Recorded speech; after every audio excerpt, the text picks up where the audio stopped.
Welcome everybody. My name is Dave, and I want today to talk to you about synthesizers, sequencers on a very simple schematic. Well, they're based on that. Oh, it's there too. Okay.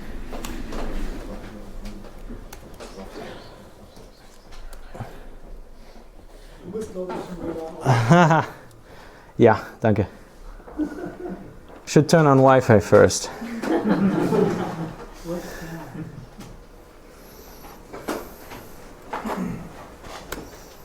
There we go.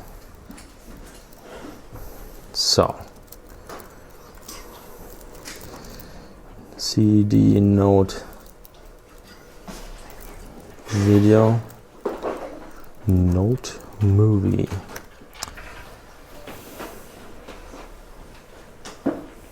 So that should do the trick with that. And it does. Woohoo! So, fun fact about the matrix, I was actually too lazy to make any fonts for it and generate the text on the matrix in Python. What I was able to do with the matrix at first was sending UDP packages based on videos. So we started to download a counter from YouTube first, the 50-minute counter, and then just play that on the matrix. But this is actually an FFmpeg filter now, and Dynamo generated this wonderful animation. Yeah, it's pretty neat. All right, I've already wasted a minute and jumping seconds. Anyway, so yeah, oscillators. So I might just present this little box first so you get an idea of what I'm talking. Okay, this is a bit. So I made this little sequencer synthesizer. Okay. And oh yeah, it can get very annoying.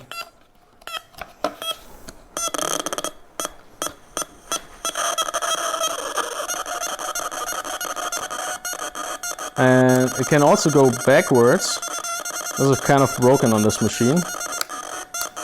And it can switch between counting to 8 and counting to 10, and this one doesn't do that because the cable broke off. Anyway, I can demonstrate it on another thing that I made. It's the second iteration of this. Here's the cable.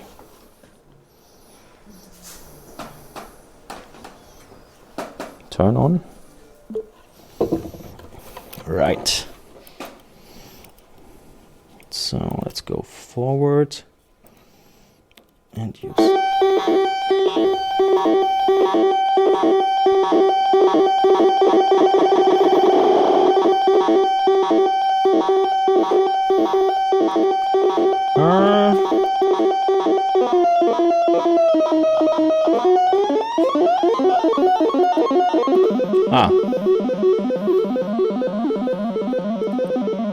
That's forwards, backwards.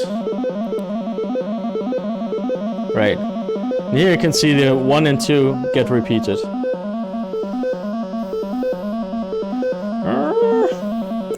There's no off switch. Should have added an off switch. Yeah. So this is all based on 4 chips essentially, and I could actually show them here. I haven't really practiced anything, but yeah.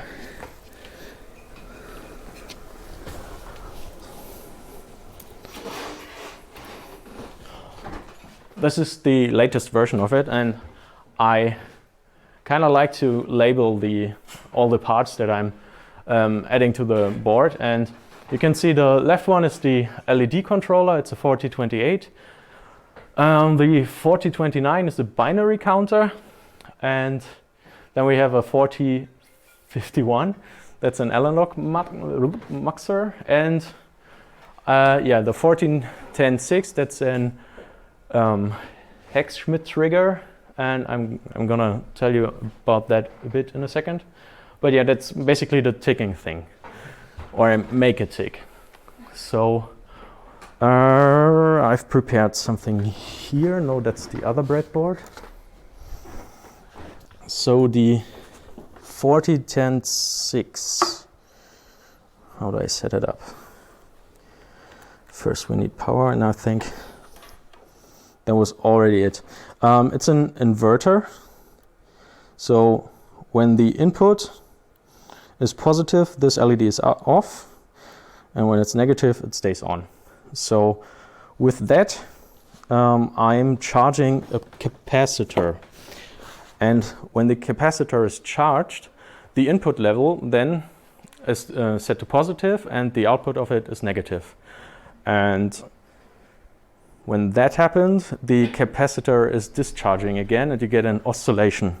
And how that sounds, how did I do that? That's the negative side.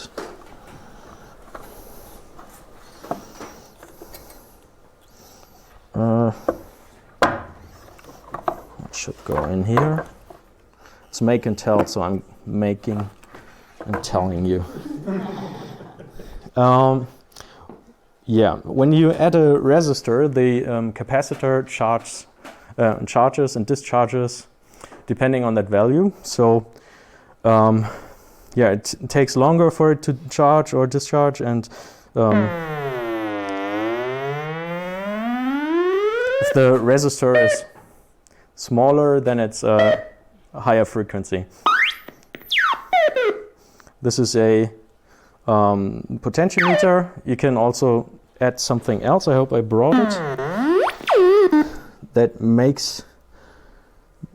turns this thing into a theremin, if I do it right.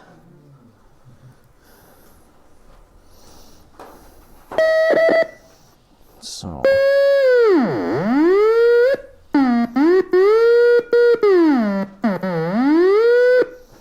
And it's all just based on the resistance of the photoresistor.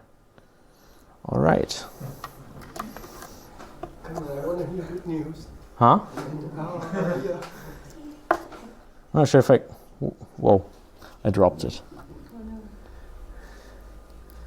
Well, I shouldn't accept requested songs, right?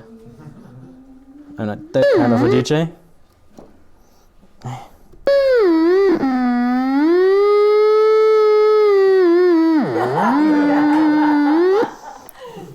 Should watch Picard. Woo!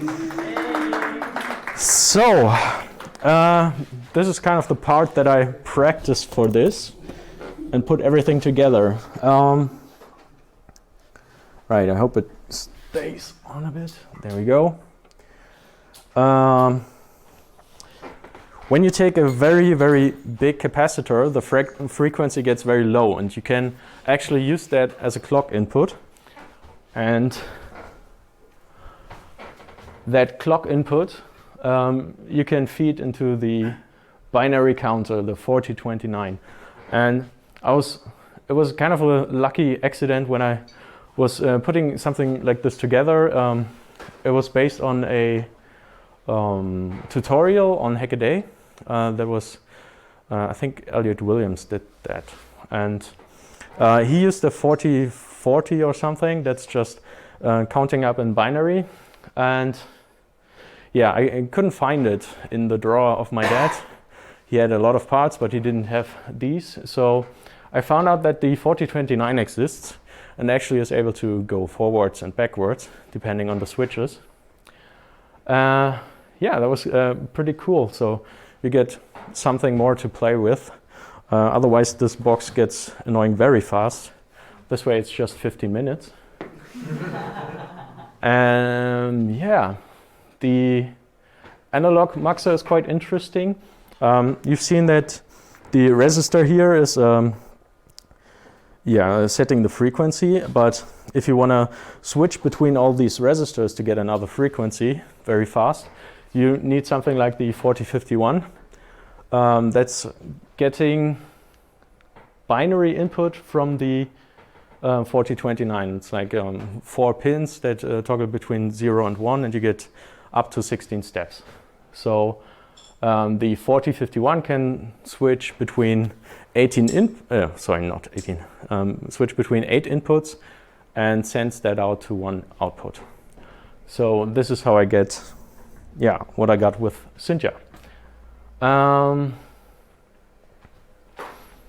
Right, and the last chip is of course the frequency thing, and I only used one timer for setting the frequency of the switching, like the steps basically, and the other one is for the frequency changed by the potentiometers.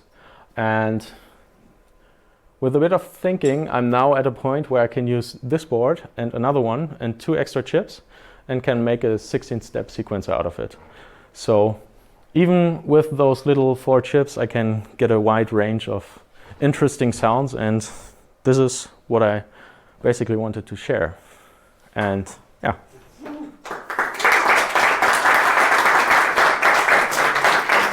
So because it's not a real countdown, it's a video, so we can't move it forward. we can also. Or you have 5 more minutes.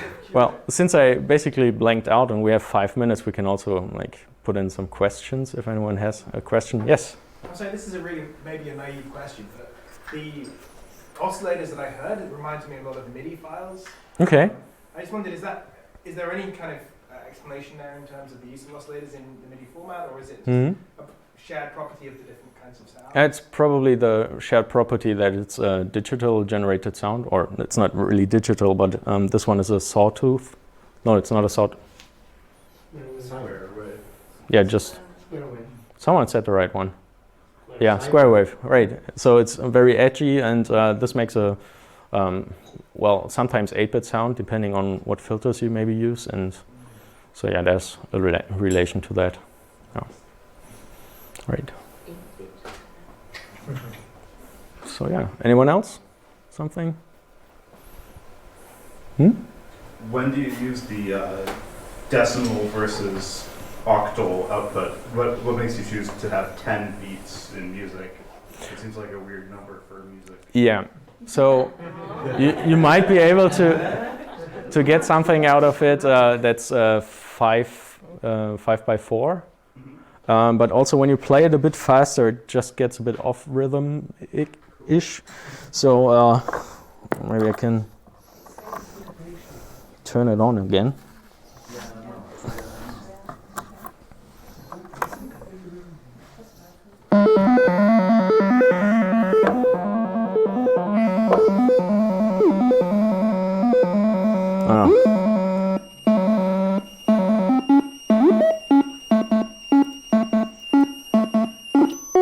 I need a high pass, low pass filter, so the high frequencies don't get out there. So this is the 10 step.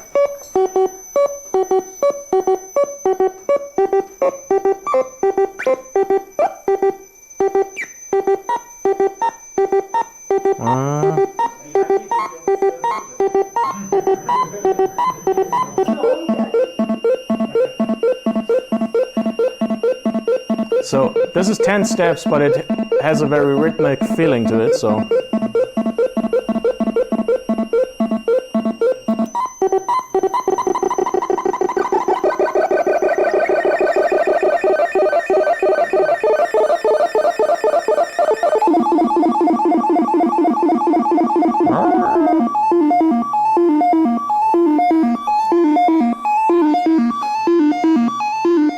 Right. So this also sounds like the music when the computer in war games is calculating something. A friend of mine made this like sequence earlier, and I was like, hey, wait, that sounds exactly like this one, yeah. Oh yeah. So, yeah. So since you're doing a lot of badges as well, Yeah. so I'm wondering why you can come out with a batch version of this, Ooh. which you can So, Yeah, well, the first point that would make it a bit unpractical is having all the knobs here. So, There are smaller ones. right, so, but then you're standing there and trying to tweak something that's very small. So sure, it would be possible, but also I think people that want to play with this also like to solder with dip stuff, like dip chips, the very big ones and not the S&D parts. So yeah, I'm gonna, Necessarily be so small. yeah, A big bed. feel free. Right, Too close. hello. Hi. Come, get a place. Oh, look, it turned red. Woohoo! All right, yeah, thanks. Ah.